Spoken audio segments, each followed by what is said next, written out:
저희 집 거실에 화분이 여러 개가 있는데요.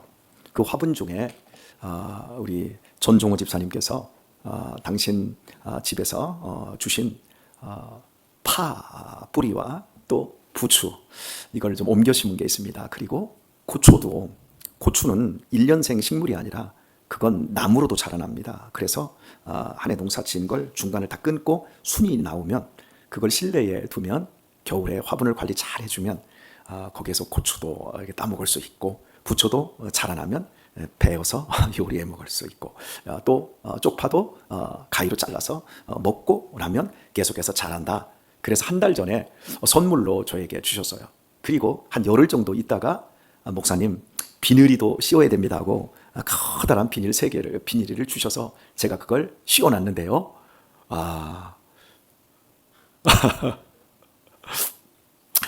이게 고추 잎사귀가 처음에 한 제 이 새끼손가락만하게 한 3-4개가 달렸었는데 이게 자라났어요. 얼마나 자라났냐면 엄지손가락만하게 자라났어요. 그리고 파도 약간 자라나다가 빼싹 말라 들어가고 있고 이거 먹으려면 내년 분명히 아마 6월달 7월달에는 고추도 먹을 것 같습니다. 도대체 이게 자라나지를 않는 거예요. 그 이유가 뭐냐면 저희 집 보일러 온도가 보통 19도 이 정도 선에서 18도 떨어지면 보일러가 한번 돌고 19도, 20도 정도에 이렇게 맞춰 놓습니다. 낮 시간에는 햇빛이 좀 들어오니까 한 21도까지 올라가더라고요. 그런데 고추는 원래 열대 식물입니다. 그래서 최소 30도가 넘어가야 이게 자라나는데 뭐 비닐을 씌우고 뽁뽁이를 갖다가 저녁에 둘러놔도 이게 아무리 해도 그 안에서 23도 이상을 안 넘어가는 것 같아요. 그래서 제가 이거 죽이지만 말고 내년 여름까지 기다리면 반드시 그때는 고추를 풍성하게 먹을 것이다 하고 열심히 제가 관리를 해주고 있습니다. 여러분, 다 때가 있습니다. 겨울에 씨를 아무리 좋은 밭에 튼실한 씨를 뿌려도 단 하나도 잎새를 낼 수가 없습니다. 열매는 고사하고 자라나는 과정 자체도 할 수가 없습니다. 다 때가 있습니다. 공부도 할 때가 있고요. 건강도 충분히 자기 스스로가 관리할 수 있을 때가 있습니다. 건강 관리하려면 일단 관절이 좋아야 됩니다. 그래야 운동도 할 수 있지요. 무릎이 아파오기 시작하고 허리가 아파오면 걷는 게 어렵고 뛰는 것은 고사하고 걷는 게 어렵습니다. 그리고 이제 그때 건강을 좀 챙겨야 되겠다, 걸어야 되겠다, 걸을 수가 없습니다. 그럼 그때부터 서서히 이제 관절이나 이런 부분들이 이제 약해진 것으로 끝나지 않고 장기들이 그때부터 허약해지기 시작합니다. 제일 먼저 허약해지는 건 심장입니다. 심장은 갑작스럽게 잘못됩니다. 이 심장이라고 하는 게 뭐 위나 이런 뭐 간이나 이런 거하고는 다르게 갑자기 멈춰버리면 다 끝나버리거든요, 생명이. 근데 이 심장이 운동을 안 해주면 가장 약해지기 시작하고 여기서 피가 제대로 뿜어내기를 못하면 전체적으로 미세혈관이라든지 이런 쪽에도 문제가 생겨지면서 장기로 옮겨갑니다. 나이가 먹으면 운동해야지 하는데 운동을 할 수 없고 건강을 챙겨야지 챙길 수가 없고 결국 약에 쩔어서 약에 중독되어서 고생스러운 시간들을 살다가 끝나는 경우들이 참 많습니다. 이렇게 하고 싶어도 의지가 있어도 안 되는 때가 있습니다. 지금 내 무릎 관절, 허리가 좋을 때 많이 걸으셔야 됩니다. 그래야 이 관절이 약해진 이후에도 심장 박동이나 전체적으로 고생을 덜 하게 되어지지요. 때를 포착하고 그때 최선을 다해서 그때에 맞게 인생을 조정하며 살 수 있는 것은 정말 큰 지혜인데, 오늘 하면 되는데 오늘은 안 돼, 오늘은 하기가 어려워, 내일부터 하면 되지, 다음 달부터 하면 되지, 이번 주는 망쳤으니까 다음 주부터 하면 되지, 새해가 되면 하지. 항상 미루다가 실제 그 시간들이 지나고 나서 하려고 하면 참 그때 내가 일찍 끊을 걸, 그때 조금 할 걸. 이게 우리의 인생의 민낯이 아닌가 싶습니다. 읽은 본문에도 이런 내용이 나와요. 하나님께서 올라가라, 주저하지 말고 올라가라, 내가 너희와 함께 하겠다, 두려워하지 마라, 무서워하지 마라, 너희가 두려워하고 무서워하는 건 실체가 없는 거 아니냐? 공포하고는 틀린 거 아니냐? 그런데 너희 스스로가 무섭다고 주저하지 말고 올라가라. 내가 너희에게 약속했지 않느냐? 함께 한다고. 못 가겠는데요? 안 가겠는데요? 이렇게 대놓고 이야기하지 않고 잠시만요. 먼저 정탐꾼부터 보내고요. 그리고 결과를 받아봅니다. 그리고는 결론을 내립니다. 우리는 그 땅 사람들보다 훨씬 약합니다. 우리는 그들에게 메뚜기 같은 존재입니다. 그리고 이제 막 나가기 시작합니다. 공동묘지가 없어서 우리를 애굽 땅에서 여기로 인도했습니까? 우리에게 장관 하나를 세워서 다시 애굽으로 돌아갔으면 좋겠습니다. 그러면서 모세를 돌로 쳐 죽이려고 했습니다. 이런 장면이 민수기 13장, 14장에 나옵니다.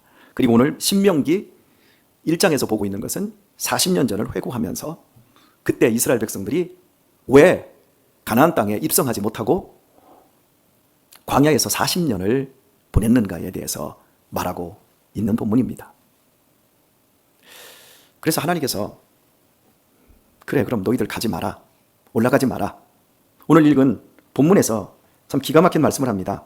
너희는 회정하여 홍해길로 하여 광야로 들어갈지니라. 다시 가라는 겁니다.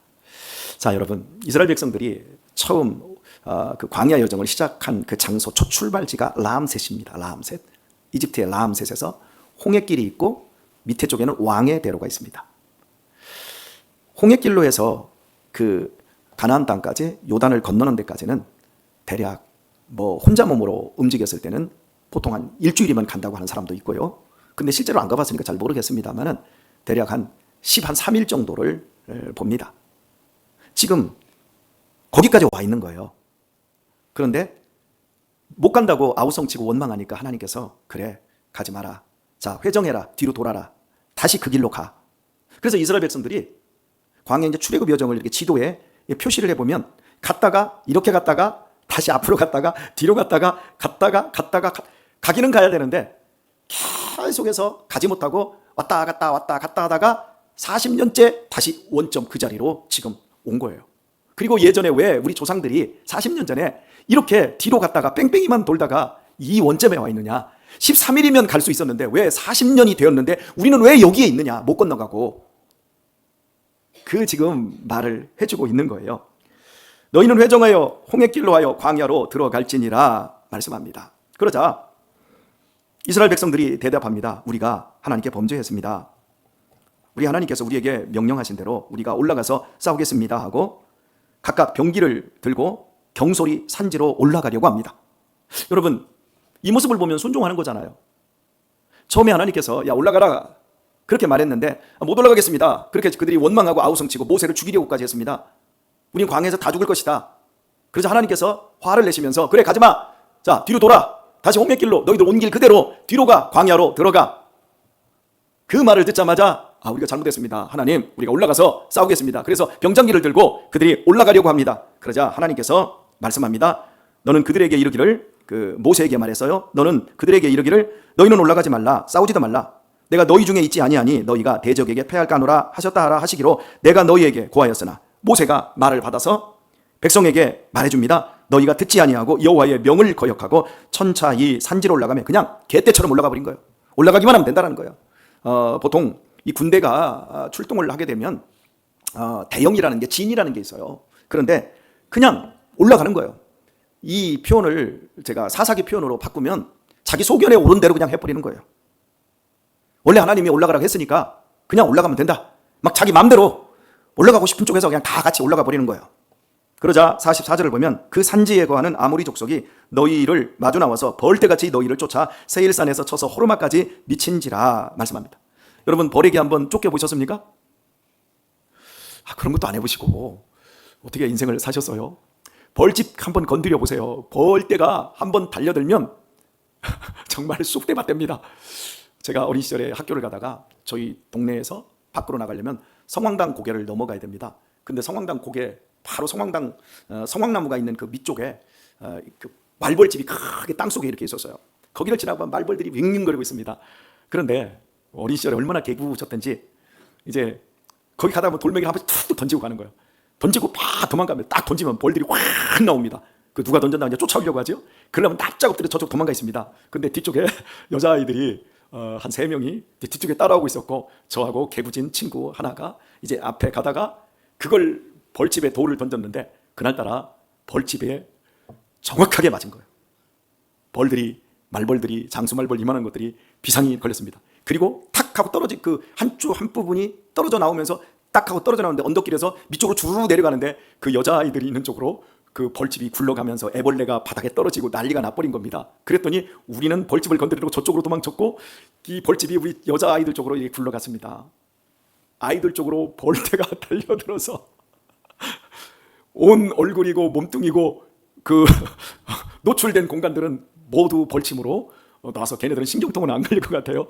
살았습니다만은 어쨌든 얼굴이 모두가 세숫대야만큼 이렇게 되었고, 그날 저녁에 집에 와서 어머니한테 돼지개우도 맞았습니다. 왜 가라는 학교는 안 가고 벌집 건드려서 그렇게 됐다고. 여러분 얼마나 터졌는지 몰라요. 이번 형제 눈을 뜨지도 못해요. 여자아이 셋이 하도 벌에 쏘여서 안 죽은 게 다행입니다만은 여하튼 이스라엘 백성들이 올라갔는데 아모리 사람들에게 벌떼같이 쫓겨서 호르마까지 도망쳐오는 이 비극을 경험을 했습니다. 그러자 그들이 돌아와서 여호와 앞에서 통곡하나 여호와께서 너희의 소리를 듣지 아니하시며 너희에게 귀를 기울이지 아니하셨으므로 말합니다. 하나님이 쳐다도 안 봤어요. 하나님이 귀도 안 들어버렸어요. 당신의 백성인데 하나님이 나 몰라라 하셨어요. 여러분, 이 장면 속에서 어떤 느낌이 드십니까? 대체 하나님께서 왜 이렇게까지 하시나요? 하나님이 지금 이스라엘 백성들에게 뭐라 말씀하셨죠? 회정하라. 홍해길로에서 광야로 들어가라. 나 너희들과 함께 올라가지 않는다. 올라가지도 마라. 싸우지도 마라. 너희가 패한다. 그런데 이스라엘 백성들이 경솔하게 자기들 마음대로 올라갑니다. 본문 43절에서 여호와의 명을 거역하고. 자, 여러분, 순종을 안 하는 것도 하나님의 명령을 거역하는 거고요, 순종을 하는 것도 하나님의 명령을 거역하는 거라는 거 아세요? 올라가라고 했을 때 그들이 여호와의 명을 거역하고 안 가겠습니다. 그런데 오늘 본문에서는 올라가지 마라 그랬는데 올라갑니다. 여러분, 올라가는 게 하나님의 명령을 따르는 게 아니라 올라가지 말라면 올라가지 않는 게 명령을 따르는 거예요. 우리는 어떤 업적을 내기만 하면 그게 모두 하나님이 기뻐하는 거라고 생각을 해버립니다.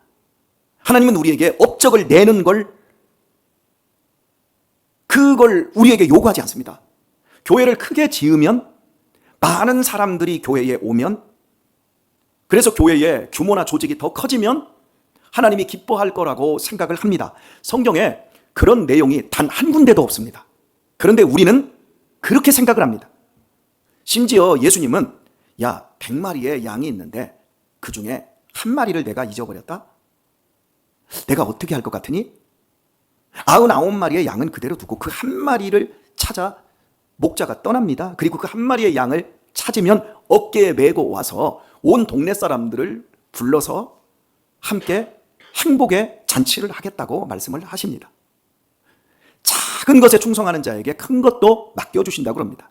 땅끝까지 이르러 내 증인이 되리라 말씀하셨지, 오늘 우리에게 요구하시는 것은 서라 그러면 서는 거예요. 멈춰라 멈추는 거죠. 이와 마찬가지로 가라 그러면 가는 겁니다. 그런데 이스라엘 백성들은 가라 그러는데 안 가겠다고 하고, 가지 말라 그러니까 가겠다고 합니다. 자기 생각입니다. 자기 열심입니다.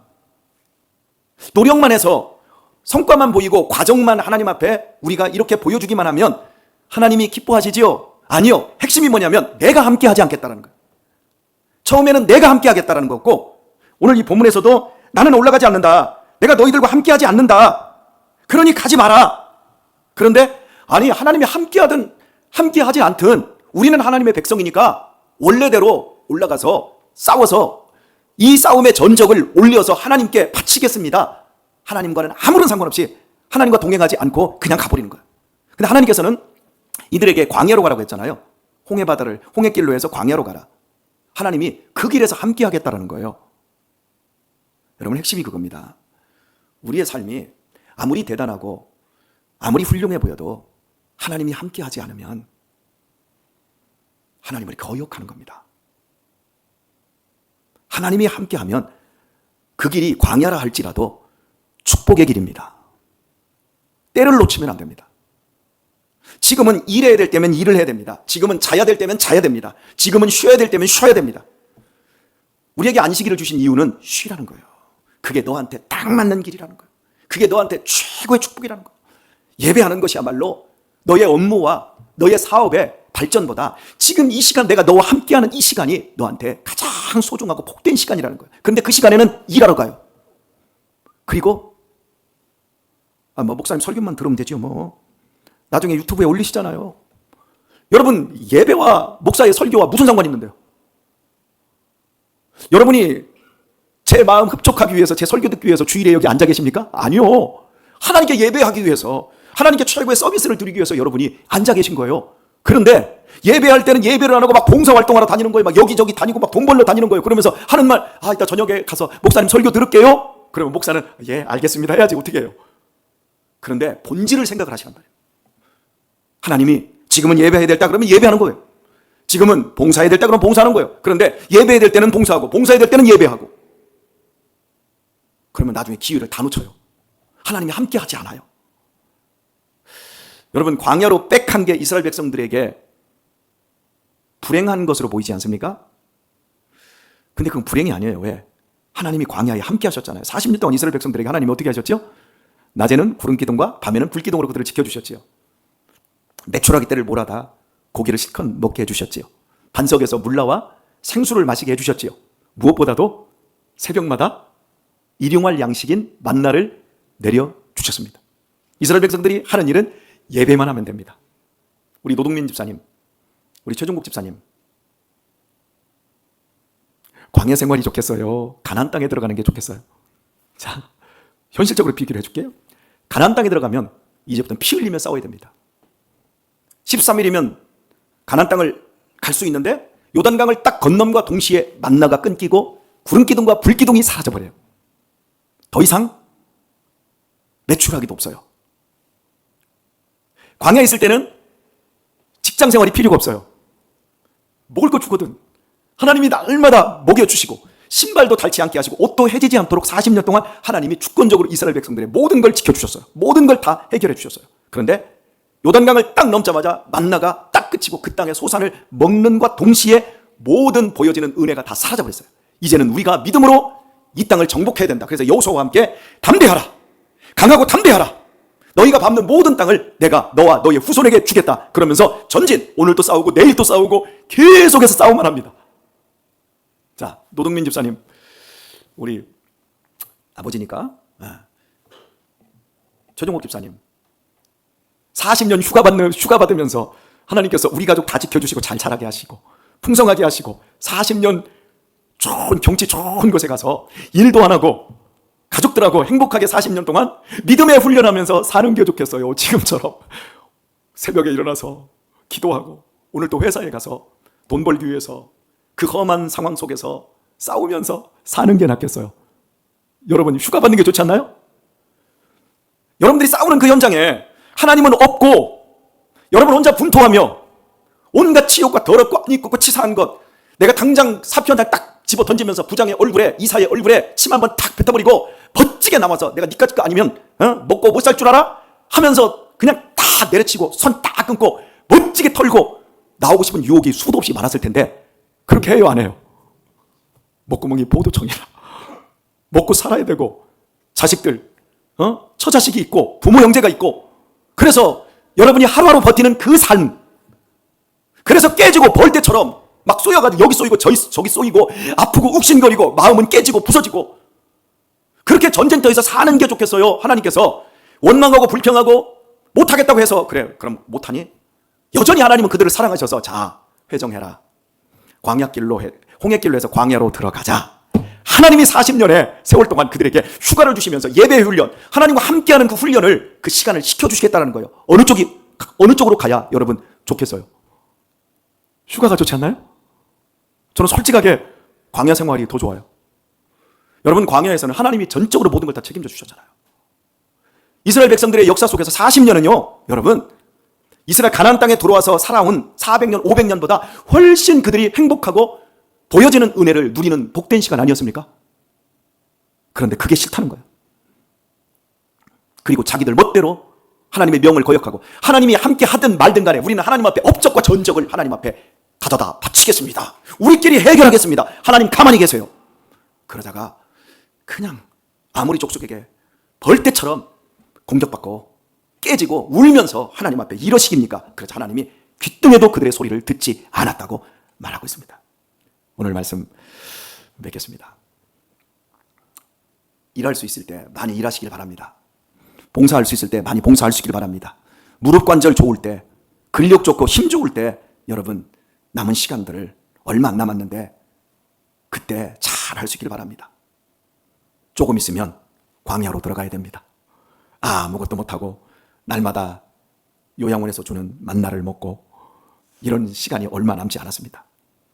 어제도 우리 김경숙 원사님이, 목사님, 내가 말씀 듣다 보니까 내가 그런 마음을 하나님 주셔요. 김밥을 만들고 또 오뎅국을 끓여야 되겠다. 성탄절 이브날 가장 그 축제의 날에 그 돈 주고 그 사와가지고 그 많은 인원들 다 먹이려면 돈 엄청 들어가요. 그냥 제가 할게요.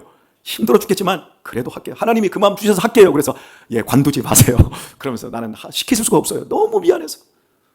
본인들이 은혜를 그렇게 누려서 은희하고 저랑이라도 할 사람이 없으면 은희랑 저랑이라도 할게요.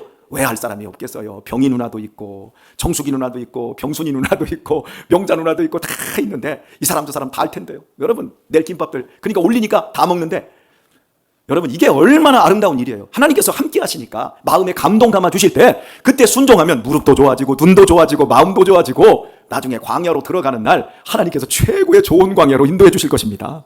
모압 광야도 있었고 바란 광야도 있었고 시내 광야도 있었는데 최고로 크고 좋은 광야 시내 광야로 하나님께서 이끌어 주실 겁니다. 구름기둥으로 불기둥으로 지켜주실 것이고 여러분 하나님이 어디서 언제 함께 하느냐를 보세요. 그때 여러분 찬스를 놓치지 마세요. 어리석게 살면 안 됩니다. 거꾸로 가면 안 됩니다. 일해야 될 때는 일 안 하고 예배 드릴 때는 예배 안 드리고 예배 드릴 때 예배 드리고 기도할 때 기도하고 은혜 받을 때 은혜 받고 일할 때 죽으라고 일하고 그래야 여러분 후회가 없습니다. 오늘 하루도 멋지게 사시고 이 연말을 정말 행복하게 꼴 좋은 애는 우리 귀한 성도님들 다 되시길 예수님의 이름으로 축원드립니다.